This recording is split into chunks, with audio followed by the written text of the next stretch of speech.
Hey bitches, welcome to episode 60 of Roll for Girl Dinner, where we let the dice answer the age-old question, what should we have for dinner? Today we'll be using these dice. These are my dice. I call them girl dice. Well, maybe gay dice? Anyway, now let's get started with the roll for protein. 1. Anchovies.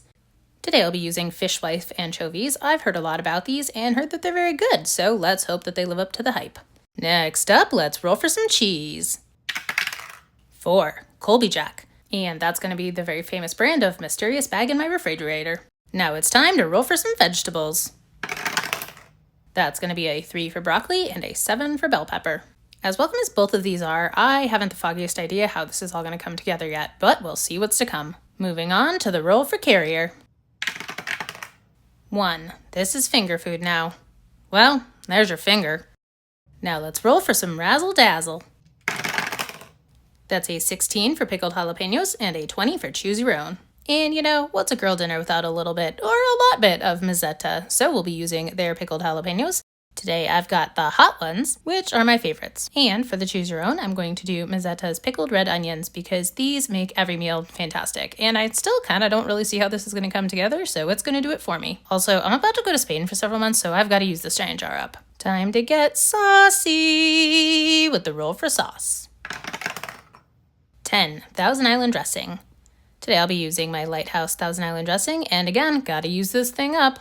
And I guess this could just be a dipping sauce, or maybe this. Yeah, that's much better. Now let's round this out with a roll for sparkling water. 3. Sunshine. And I am not fond of this flavor, but the dice have spoken. Let's eat, bitches. But first, we need our luck. And of course, we can't forget about my leftover coffee. Anyway, let's get this swig over with. You know, maybe it's growing on me. I don't know. The coffee's always good. Wait, why is my coffee warm? That's weird. Anyway, let's give this a shot. I honestly don't know if it's going to be good or an abomination, but I am shocked at how much I like this and how it doesn't really taste like what's in it. It almost tastes like ham a little bit, but there is definitely no ham in here.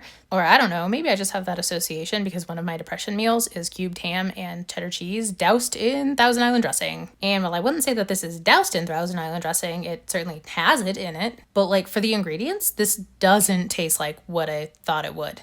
Even so, I actually really like it. But this is a weird day because even this sunshine is growing on me. I don't hate it nearly as much as I used to, but I'm still gonna make faces and be bratty about having to drink it. And I just don't get why I didn't get invited by to Coachella. The mysteries abound. And of course we come to the point in the episode where I ask myself, if I were to play a D&D character who would rate this girl dinner a perfect 10, who would I be?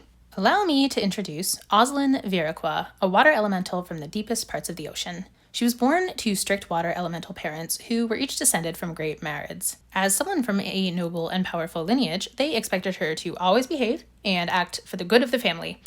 Growing up, she had always looked up to her older siblings who had each become great wizards and clerics devoted to the, quote, pure magics of the ocean.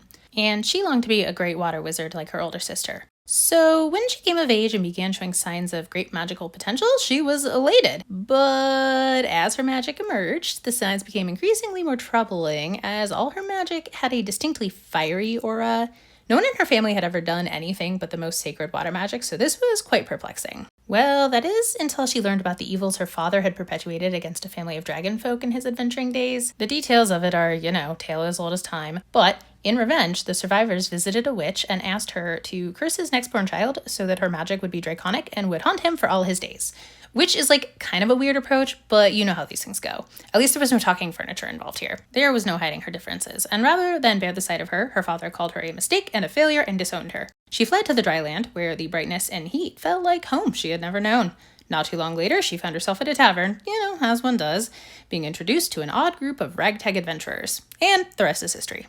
If I were her, I would rate this girl dinner a perfect 10. As it is, I, Kendra, rate it an 8.5. This is my meal. I call this girl dinner. Girl dinner. Girl dinner. Girl